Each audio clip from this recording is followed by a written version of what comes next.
अस्सलाम वालेकुम। सुरखांचल सीज़न 3 जिसका नाम है यारियाँ और इसकी राइटर का नेम है तानिया ताहिर। किस्त 29। वो कमरे में आई और अपनी ज्वेलरी उतारने लगी। आज हुए सारे वाक़ये पर वो बहुत अफसोसज़दा थी। आज से यकीनन अच्छा हो सकता है, लेकिन अदा की भी तो मर्ज़ी होनी चाहिए थी। वो इन्हीं सोचों में मगन थी कि अचानक चूड़ियाँ उतारते उसकी एक चूड़ी से कलाई पर कट डल गया। ओह, कट ज़रा गहरा था, लेकिन ये इतना भी नहीं था कि वो अफसाना बना देती। अक्सर हो जाता था ऐसा, और कभी उसने रिस्पॉन्स भी नहीं लिया। उसने उस ज़ख्म पर अंगूठा रखकर ज़ोर से दबाया। खून उसकी कलाई से बहने लगा। वो झुंझलाकर पलटी तो अशर को अपने पीछे देखकर वो एकदम डर गई और सीने पर दूसरा हाथ धर गए। वो उस वक्त अनारी रंग के लिबास में थी, जो उसकी सफ़ेद रंगत पर खूब जच रहा था। इस तरह खामोशी से पीछे क्यों खड़े हैं? मैं डर गई। विसाख्ता बिल्कुल नॉर्मल बोली थी, जैसे उन दोनों के बीच कोई इख्तलाफ ही ना हो, जबकि अशर की नज़रें आज उस पर से हटी ही नहीं थी। तुम अंधी हो, वो बोला अपनी कैफियत को छुपाता हुआ, और उसकी कलाई जकड़ ली ज़रा सख्ती से। उससे ज़ख्म की तकलीफ नहीं हुई जितनी उसकी कलाई पकड़ने की हुई थी। आंखें सिर्फ आंसू बहाने के लिए मुंह पर सजाई हैं, उनके इस्तेमाल से मबरा हो तुम। वो घूर कर बोला। आइस कितने अच्छे हैं ना। वो ज़बरदस्ती उसे बेड पर बिठाता हुआ फर्स्ट एड बॉक्स उठा कर लाया और उसकी बात पर रुक गया। क्या मतलब है? वो बोला, जबकि जाना उसके चेहरे पर जलसी का अंसर देखकर अपनी मुस्कुराहट दबा गई। वो अदा की कितनी हमायत लेते हैं। वो तो जोरू का गुलाम बन जाए वो भी कम है उसके लिए। क्या मतलब है जोरू का गुलाम? बीवी से मोहब्बत कौन सी गुलामी होती है? आपको मोहब्बत नहीं हुई कभी किसी से, तभी दामन बचा लेते हैं। वो अफसुर्दगी से बोली। अशर ने पट्टी बांधकर उसका हाथ झटक दिया। मोहब्बत किसे कहते हैं कि किसी की बेवकूफ़ी का साथ दो, जायज़ नाजायज़ मान लो। लिख कर दे सकता हूँ, आज ने अदा को सिर्फ बचाया है। एंड लिटरली मुझे अदा की इस आदत से सख्त चिढ़ है। आइस की जगह मैं होता तो शायद थप्पड़ों से मुंह सुजा देता। वो सर झटका बोला। आप तो निहायत बदतमीज़ हैं। वो अपने हाथ को देखती आहिस्तगी से बोल गई, जबकि अशर ने अब्रो हचकाकर मुड़ा। जी ये सच है, आपको मोहब्बत करनी नहीं आती, तभी आप ऐसे बिहेव करते हैं। जब मोहब्बत हो जाती है तो इंसान कदर करता है उस शख्स की, उसकी हर गलती कोताही को नज़रअंदाज कर जाता है। आपकी तरह नहीं थप्पड़ों से मुंह सुर्ख कर दे। वो मुंह बसुर कर बोल गई और अपने बालों को कैचर की गिरफ्त से आज़ाद करके। उसके खुले बाल, झुका चेहरा और हसीन लिबास, अशर के दिल की तमाम कैफियत में हलचल मच गई। जाना जबकि उस पर तवज्जो दिए बिना अपने कानों से इयररिंग्स निकालने लगी। अशर अपने आप को उसकी तरफ बढ़ने से पहले दिन से ही नहीं रोकता था, और ना ही इस मामले में उसने कभी ना लगाई थी। वो तभी उसका बाजू पकड़कर उसे अपने सामने खड़ा कर गया। जाना हैरानगी से उसे देखने लगी और उसकी आंखों में अपने लिए सताइश देखकर कुछ झिझक से गई। तो तुम्हारा कहना ये है मुझे मोहब्बत करनी नहीं आती? वो उसके दोनों बाजू पर अपने गर्म हाथों की हद्दत छोड़ता गहरे लहजे में बोला, जबकि जाना ने हलक में अटका सांस अंदर उतारा। मैं सिर्फ ये कह रही थी, मोहब्बत इंसान की सख्ती अना मोहब्बत ख़त्म कर देती है। तो मुझे लगता है मुझसे ज़्यादा नरम बंदा ही नहीं दुनिया में। तुम्हारी नीच बहन को इस दुनिया में बर्दाश्त कर रहा हूँ, और फिर उस पर तुम्हारी बकवास कि उसको पैसे पहुँचाओ। आहिस्तगी से बोलता वो संजीदगी से दोनों हाथों में उसका चेहरा थाम गया, दोनों हाथों की हथेलियों में उसका चेहरा, और फिर उसकी शिकवा लिए आंखें। अगर आप किसी की मदद कर देंगे तो ये बुरा नहीं है, नेकी का काम है। वो उसके दोनों हाथ थाम गई और उससे अलग होने लगी कि अशर ने उसे दोबारा अपनी सिमत मोड़ा और उसके चेहरे को हाथों के प्याले में भरता वो उसके सुर्ख होंठों पर झुक गया। और जाना ने फिर उसकी शिद्दतों को जा बजा महसूस किया। वो उसकी गुर्बत के आगे पहले दिन से बेबस थी। उसकी सांसें घटने लगी और अशर उसके लबों से जुदा होते उसकी गर्दन की गहराइयों में उतर सा गया। उसके वजूद से उठती महक और दिल फरेब सी निशान जो वो उस पर खुद बना रहा था, जाना की जान से कांप उठी। मैं करूँगा उसकी मदद, इस सवाल को तो तुम जाने ही दो। उसने एकदम ही उसे बेड पर धकेल दिया, जबकि जाना बेड पर जा गिरी और अशर ने सुकून से कमरे की लाइट्स बुझा दी। मलगजा सा अंधेरा, तो दरवाज़ा, उसकी सांसों की बेहंगामी और अशर का उसके वजूद पर बिखरता दीवानापन, जाना के तमाम एहसास उसके लम्स में बांध गया था। वो कांपते हुए उससे एहसास दिलाने लगी कि आज भी दरवाज़ा बंद नहीं, कोई और आ गया तो खुला रहने दो, मैं भी देखता हूँ कौन आता है यहाँ। उसके कान की लो को दांतों में कुचलते वो उसकी जान निकाल चुका था। अशर, मैं तुम्हें फिर से मुश्किल में डालने जा रहा हूँ। वो उसकी पेशानी चूमता मज़े से बोला। नहीं, वो मछली। वो ज़रा गुस्से से देखने लगा। क्यों? मुझे वापस जाना है। फिर मैं कैसे जाऊंगी? वो सुर्ख चेहरे से उसकी शर्ट के बटन को देखती बोली, जो कि शायद उसी की हरकत की बिना पर अपने आप खुल गया था। अशर एकदम दूर हो गया। जाना थोड़ा परेशानी से उसे देखने लगी। ठीक है, बेहतर है तुम चली जाओ। जाओ सोफे पर जाकर सो जाओ। अगर मेरे साथ सोगी तो वाकई तुम्हें इस काबिल नहीं छोड़ूंगा कि तुम वापस जा सको। तल्खी से कहकर वो वहां से उठकर वॉशरूम में चला गया। 2 लम्हे लगते थे उसे करने में। जाना अपना दुपट्टा ठीक करती उठ गई। दिल की धड़कनें अब तक शोर बजा रही थी। वो थमने का नाम नहीं ले रही थी। जाना ने उठने की कोशिश की तो कांप उठी। क्या वो वाकई यहाँ से जाना चाहती थी? वो सोचने लगी जबकि अशर वॉशरूम में बंद था। उसके सामने तमाम हालात थे, उसकी फैमिली, उसकी बहन, और यहाँ वो खुद अशर और ये लोग। वो अजीब परेशानी में मुब्तला थी। वो मोहब्बत करना चाहती थी अपने घर वालों की, आपी की। अगर वो यहाँ से चली गई तो फिर कैसे उन सब की मदद करेगी? और लम्हों में उसके दिमाग में बहुत कुछ आ गया था, और बहुत कुछ के अलावा वो खुद को अजीब अंदाज में बंधा हुआ महसूस कर रही थी। वॉशरूम का दरवाज़ा खुला तो वो गर्दन मोड़कर उसे देखने लगी, जो कि माथे पर तेवरी डाले उसकी पुष्ट देख रहा था। जाना बेध्यानी में अपने बिखरे हुए बाल समेट गई। जबकि उसके बाल समेटने की देर थी, कैशर फिर से उसमें खुद को उलझता महसूस करने लगा। उसकी नाजुक सी कमर और कमर पर झूलता एक लट्टू, जो डोरी की सूरत उसके यकीनन गहरे गले को समेटे हुए था। अशर ने गुस्से से अपने हाथों की मुट्ठियां भींच ली और तनपन करता उस तक पहुंचा और उसे खींचकर खड़ा किया।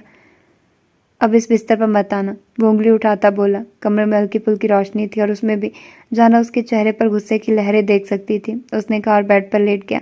उसने अपने बाजू आंखों पर रख लिए और बेचैनी से पाँव झलाने लगा। तकरीबन 10 मिनट जाना खड़ी उसे देखती रही।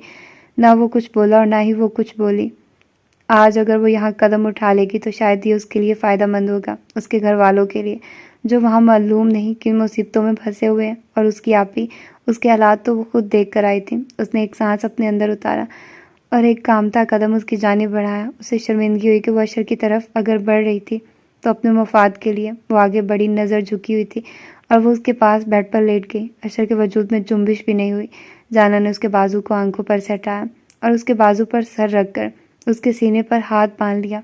अशर के लिए बस एक लम्हे के लिए यह हैरान कुन बात थी। वो जोर से आंखें मीच गई। वो उस लड़की को शायद उससे बेहतर जान गया था। उसकी घूरती हुई नजरें जाना को शर्मिंदा कर रही थी, जैसे वो उसके सीने के राज से वाकिफ हो रहा। तभी वो जोर से आंखें मीच गई और अशर ने गुस्से से उसे बेड पर पटका, जैसे उसे अंदर धसा देगा। पिसाकता वो उसे पुकार उठी। जिन लोगों के लिए तुम मेरे पास आई हो जाना अशर, मैं उन लोगों को फिर भी मदद नहीं करूंगा। और ये तुम्हारी बेवकूफ़ी थी कि तुमने मेरी तरफ कदम उठाया। अब सिर्फ तुम अशर हैदर की हो। सारी दुनिया से अपनी पहचान को तुम्हें ख़त्म करना पड़ेगा। यकीनन तुम पछताओगी। उसने उसकी गर्दन पर अपने दांतों से निशानों को मजीद गहरा कर दिया। जाना उस वक्त कुछ समझ नहीं पा रही थी। अपनी चोरी पकड़े जाने पर उसके पास से भाग जाती या फिर हारते हुए खामोशी इख्तियार करती। बेसाख्ता उसके हाथ अशर के बिखरे बालों में उलझ से गए और अशर के वजूद में आया बिजली सी कुंद गई थी। वो हर लिहाज को बलाए ताक रखते हुए उस पर अपने लम्स की बरसात करने लगा। कमरे में फैलने वाली खामोशी बहुत कुछ बता रही थी। 2 वजूद अलग अलग सोच रखने वाले, अपने आने वाले कल से अनजान, एक दूसरे के होने से खुद को नहीं रोक पाए थे। वो उसको अपना आप सौंप चुकी थी और उसने अपने हक की तरह उससे उसको ले लिया था। वो सोफे पर बैठा उसकी पुश्त देख रहा था, जो कि जानबूझकर ठंडे फर्श पर लेटी सो रही थी। जबकि वो सोफे पर बैठा उसकी पुश्त को मालूम नहीं कब से घूर रहा था। ये लड़की क्या चाहती थी अब तक वो समझ नहीं पाया था। और कुछ मजीद सोचने के बाद वो उठा और उसके नज़दीक आ गया। अपने आप को दुपट्टे के हाले में लपेटे वो सख्ती से आंखें नीचे लेटी हुई थी। आइस ने उसके गाल पर संजीदगी से अपना अंगूठा फेरा और अदा पट से आंखें खोल गई और उसका हाथ झटक कर सुर्ख नज़रों से वो उसे देखने लगी। आइस खामोशी से उसकी जानिब देख रहा था। अदा बेसाख्ता रो पड़ी। काश हमें मार देते, लेकिन आपके साथ ना बांधते, वो बोली। जबकि आइस ने अचानक उसका चेहरा अपने हाथ की गिरफ्त में जकड़ लिया। मुझे मेरा कसूर बताओ। ऐसी किस बात की नफरत है तुम्हें मुझसे कि मेरे निकाह में होते तुम किसी और से निकाह कर रही थी?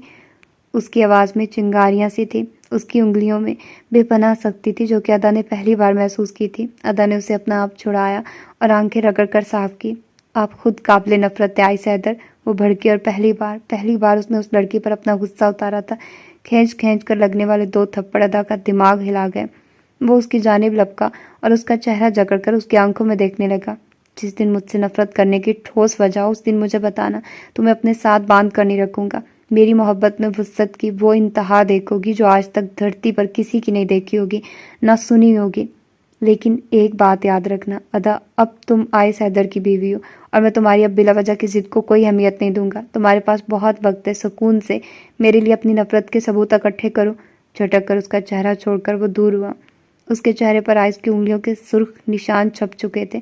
जबकि अदा की हिचकियां कमरे में गूंजी तो आयस अपने अमल पर जैसे खुद को कोसने लगा और दूसरी तरफ अदा के रोने की आवाज़ उसके कानों में उतरती उसके वजूद में बेचैनी की इंतहा कर चुकी थी। वो उसकी जानिब बढ़ता, अपने अमल पर शर्मिंदगी का इजहार करता कि वो चिल्ला उठी, तलाक दे हमें, हमें आपके साथ नहीं रहना। और बस यही वजह है आपसे नफरत की कि हम किसी के साथ भी रह लें, सारी जिंदगी बिना किसी आसाइश के गुजार देंगे, लेकिन आपके साथ नहीं रहेंगे। तलाक दे हमें। वो बोली और उठ खड़ी हुई। वो उसे सुर्ख नजरों से देखने लगा। जस्ट कीप क्वाइट अदा, मुझसे मत उलझो, वो कहकर उसके पास से हटने लगा। क्यों, क्या हुआ है आपको?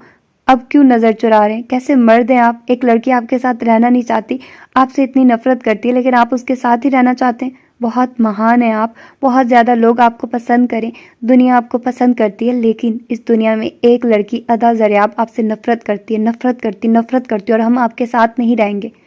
अच्छा ठीक है, वो आजिज़ सा बोला, और आज उसे अपनी तबीयत, अपनी कैफियत से जितनी नफरत हुई थी, इससे पहले कभी नहीं हुई थी। उसकी नाक से निकलने वाले खून को अदा देख सकती थी। वो पागलपन की इंतहा पर थी।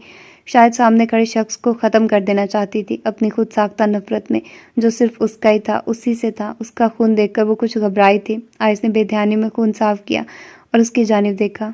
फिलहाल सिर्फ तुम चुप रह सकती हो, हम सुबह बात कर लेंगे, तुम यहाँ सो जाओ। वो बामुश्किल खुद को संभालते हुए बोला और बाहर जाने लगा। आयस, वो पुकार उठी जबकि वो कमरे से बाहर निकल गया। अदा सर थाम कर वहीं बैठती चली गई। ये सब क्या हो रहा था? वो बाहर निकला और उसने एक नज़र चारों जानिब घुमाया और फिर वो ज़मीन बोस हुआ था उसके गिरने की आवाज़ पर। अंदर आती आन एकदम हड़बड़ाई। उसने बाप को पुकारना चाहा, मगर वो बुरी तरह सीढ़ियों पर से गिर रहा था। वो दौड़कर उस तक पहुंची और आयस सर उसकी गोद में ना गिरता तो यकीनन आज उसका सर फट जाता।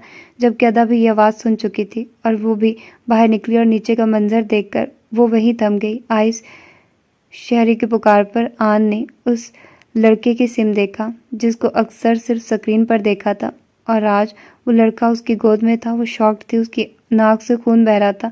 ऊपर खड़ी लड़की ये सब देख रही थी। हैदर भाई, शीरी की आवाज़ कोई कैसे सुनता? आन बेटा, दरवाज़ा बजाओ, शीरी ने आन से कहा, और अदा नीचे उतरने लगी। वो नीचे उतरती उसके पास आ गई। उसकी आंखों से आंसू बह रहे थे जबकि वो बेहोश पड़ा था, और उसने उसके चेहरे पर अपना कामता हाथ रख दिया। अगर वो होश में होता तो शायद दीवाना हो जाता। वो अपने आप का क्या करती कि वो खुद को खुद ही नहीं समझ पाई थी। उसने उसका सर अपनी गोद में रख लिया पूरे हक से। आइस, हैदर दौड़कर पहुंचा था। हटो अदा, क्या हुआ है? कैसे हुई है तबीयत खराब इसकी? इसने मेडिसिन ली थी, वो ठीक था, हैदर ने तड़प कर कहा। उसे हटाना चाहा, लेकिन अदा ने उसका सर अपनी गोद से हिलने नहीं दिया। हैदर अंकल, आप डॉक्टर को बुला ले प्लीज़। वो उसे नहीं छोड़ रही थी। आन देख रही थी उसे। अशर, लाइबा, हैदर ने पुकारा जबकि रफ्ता रफ्ता सब इकट्ठे हो गए थे। अशर ने गुस्से से अदा को आइस से जुदा कर दिया। क्या चाहती हो तुम अदा? मार देना चाहती हो? उसको बार बार रगों पर दबाव पड़ना और खून निकलना आम बात नहीं है, वो धाड़ा जबकि लाइबा की आंखें भीग गई। वो ठीक था, वो उसे खुद दवाई देकर आई थी। आज 2 बार उसकी तबीयत खराब हुई थी। उसकी आंख खुली तो पूरा घर उसके कमरे में इकट्ठा था। वो गर्दन मोड़कर अपनी माँ को देखने लगा जो रो रही थी। वो गौर में फिर से बेहोश हो गया था। वो हंस दिया। आयशा, आप चले जाए यहाँ से, आप चले जाएं। आप हम लोगों से दूर रहते हैं तो खुश रहते हैं, वो बेटे का माथा चूमती बोली जबकि आयश मुस्कुरा दिया। रिलैक्स मॉम, मैं अब ठीक हूँ, वो प्यार से बोला। बस करो, तुम ठीक हो आयश, तुम्हें सख्त नुकसान पहुँच सकता है। काइंडली बिहेव योर सेल्फ, अशर झुंझलाकर बोला। ठीक हूँ भाई मैं बस, वो लापरवाही से शान ने उचकाता नज़र कमरे पर घुमा गया क्योंकि कमरे में सब दिखाई दिए। वो दिखाई नहीं दे रही थी। सब उसे नसीहतें दे रहे थे कि वो अपना ख्याल रखे, और उसकी तबीयत की वजह से सब शहरी का आना भी भूल गए थे। वो नॉर्मल ही रहा जबकि हैदर उसे अच्छा खासा झाड़ गया। लाला बनाकर तुम्हें गोद में रख लूँ, वो भड़का। लो, अभी बैठा ही कब हूँ आपकी गोद में? वही मुझे सुनाने की ज़रूरत नहीं है, तो संभालते क्यों नहीं खुद को? वो गुस्से में था। संभाल लूँगा, संजीदगी से बोला। डैड, अजान और अशर ने एहतजाज किया था जबकि अशर को तो अदा पर ही सबसे ज़्यादा गुस्सा था। और तभी जाना ट्रे में उसके लिए नाश्ता लेकर आ गई। अशर ने हैरानगी से उसकी सूरत देखी जिस पर गलाल ही अलग था। वो मुझे लगा क्या सब आपकी खिंचाई में लगे हैं तो आपको नाश्ते की ज़रूरत होगी, वो हल्की आवाज़ में बोली तो आइस मुस्कुरा दिया। थैंक्स भाभी, उसने कहा जबकि अजान भी वहीं ढेर हो गया। वेरी वेरी थैंक यू भाभी जान। वो दोनों सुकून से खाने लगे तो सब हल्के फुल्के हो गए और जाना मुस्कुरा दी। अशर ने आईब्रो को जुम्बिश देकर उसे देखा तो वो निगाह झुका गई। ग्रेट, अजान ने तारीफ की। चलो बस अच्छे से खाओ, कभी हाथ रोक लो, नहीं होते तुम मोटे। लाइबा ने आइस को हाथ खींचता देखा तो उसका कान मरोड़ कर बोली, जबकि आइस बच्चों की तरह जिद पर उतर गया। रुशाने ने अदा को उसके कमरे में जाने के लिए ज़बरदस्ती भेजा था। जो काम उसके करने के थे वो जाना कर रही थी। अब रुशाने को उस पर बहुत गुस्सा था कि वो क्यों इतना अकड़ रही थी। वो कमरे में आई तो उसके पास तो सब थे, उसे ज़रूरत नहीं थी उसकी। वो दरवाजे के पास ही रखी चेयर पर बिल्कुल अजनबियों की तरह बैठ गई। अशरफ भी कुछ बोलता कि अजान ने नफ़ी की, वो उसे रोक गया था और शायद लाइबा और जाना भी यही चाहते थे। आइस ने गहरा सांस भरा। कुछ ही देर में सब उसके पास से चले गए। कोशिश करना अब तबीयत ख़राब ना हो तुम्हारी, वरना अच्छा नहीं होगा, अशर ज़रा गुस्से से बोला, जबकि आइस आईब्रोज का गया। बच्चा नहीं हूँ, पता है। वो उसे चपत लगाता वहाँ से चला गया जबकि दरवाज़ा बंद हो गया। वो दोनों तन्हा थे। इधर आओ, आइस ने उसे अपने पास बुलाया। क्यों, आपके पास पूरी दुनिया है, हमारी ज़रूरत नहीं है आपको। वो बोली और उंगलियां देखने लगी। आइस के लबों पर मुस्कुराहट सी बिखरी।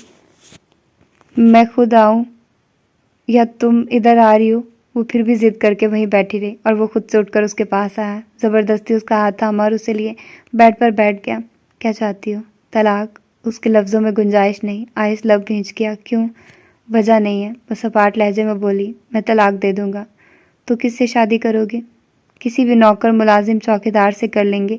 वैसे भी हमारी अहमियत इतनी ही है बस। वो हंस पड़ा। अदा गुस्से से उसके पास से जाने लगी। और मैं ना दूँ तो? उसने कहा और उसके चेहरे को देखने लगा। तो आप मर जाएंगे। वैसे भी अशर भाई के बकौल हर बार आपकी हालत के जिम्मेदार हम हैं, आप नहीं हैं। रूहे मन, बस ज़रा सब मोहब्बत करते हैं मुझसे, इसीलिए गुस्सा कर गए हैं। पूछ लूँगा। बिल्कुल ज़रूरत नहीं हमारी हमायत की। वो भड़की। यानी तुम सिर्फ तलाक चाहती हो? आइस जब से पूछने लगा। हाँ, वो बेलज्जा गुस्से में बोली। ठीक है, लेकिन मेरी एक शर्त है। वो सुकून से पीछे होकर बैठ गया जबकि अदा उसे हैरानगी से देखने लगा। आयशा ने झुका गया। कैसी शर्त? अदा बेताबी से बोली। तुम्हें मेरे साथ पूरे 1 महीना रहना होगा, बीवी बनकर, एक अच्छी बीवी जो अपने शौहर की हर बात पर सिर्फ जी हजूरी करती है, बस इतना ही। हम पागल नहीं हैं, वो नफ़ी कर गई। फिर तो मेरी आखिरी सांस ही तुम्हें मेरी यानी आइस हैदर की बेवा ज़रूर बनाएगी। मुझसे अलग तुम्हें कोई नहीं कर सकेगा। वो बोला, लहजे में कोई अटक नहीं थी। जबकि अदा सोच में पड़ गई। ऑफ़र अच्छी है मेरी जान, एक्सेप्ट कर लो, महीने बाद तुम आज़ाद हो जाओगी। उसने कहा तो अदा एक गहरा सांस आज़ाद करके। लेकिन हम ऐसा क्यों करें? वो फंस रही थी उस ट्रैप में। आइस देख सकता था। क्योंकि मुझसे आज़ाद होना है। सब हमें बुरा समझेंगे। कुछ नहीं होता, मैं कह दूंगा तुम मुझे पसंद नहीं आई। वैसे भी तुम्हारे बकौल मेरी तो ये पूरी दुनिया है। वो मासूमियत से बोला जबकि अदा उसका चेहरा गौर से देखने लगी। आप फिर किससे शादी करेंगे? वो अचानक ही पूछ बैठी जबकि आइस ने उसकी आंखों में पहली बार बेचैनी देखी और दिल ऐसा हो गया जैसे उससे ज़्यादा पुरसुकून लम्हा कभी मुयस्सर ना हुआ। मेरे लिए तो पूरी दुनिया है। वो मज़े से उसकी बात लौटा गया। 1 महीना? वो बोली और लब काटने लगी। वो सर हिला गया। 1 महीना? वो गहरे लहजे में बोला। फिर हम आज़ाद हो जाएंगे? वो आहिस्तगी से बोली। 100%। और मैं अपनी बात का पक्का हूँ। ये बात तो तुम बचपन से जानती ही हो। ठीक है, वो आहिस्तगी से बोल गई। मुझे तुम पर एतबार नहीं, सिग्नेचर की ज़रूरत है। सिग्नेचर?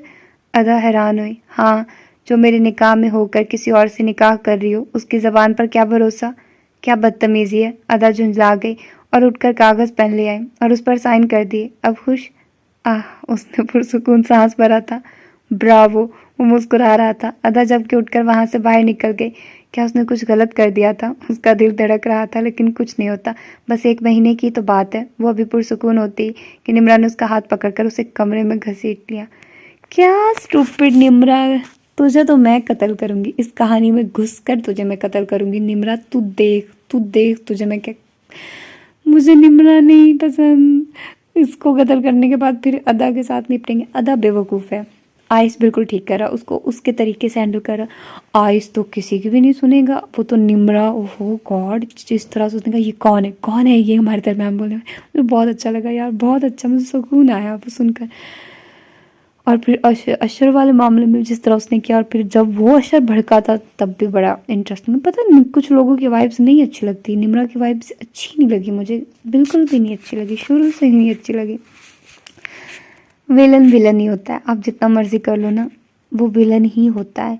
और बाकी यार बहुत स्टूपिड, गुस्सा आ रहा है मुझे अदा पर, इतनी बदतमीज़ है वो, इतनी स्टूपिड, इतनी नालायक, इतनी जाहिल औरत है, मुझे बहुत गुस्सा आ रहा है, मैं क्या करूँ। ऐसे थोड़ी करता है यार, मतलब एक बंदा तुम्हारे लिए, वो 2 दफ़ा उसके नाक से ब्लीडिंग हो रही है और वो इस चीज़ को, उसको फ़र्क ही नहीं पड़ रहा, वो बहुत ही स्टूपिड है, क्या करें भाई। चलो देखते हैं कि आगे क्या होगा। अपना ढेर सारा ख्याल रखिएगा। अल्लाह हाफिज़।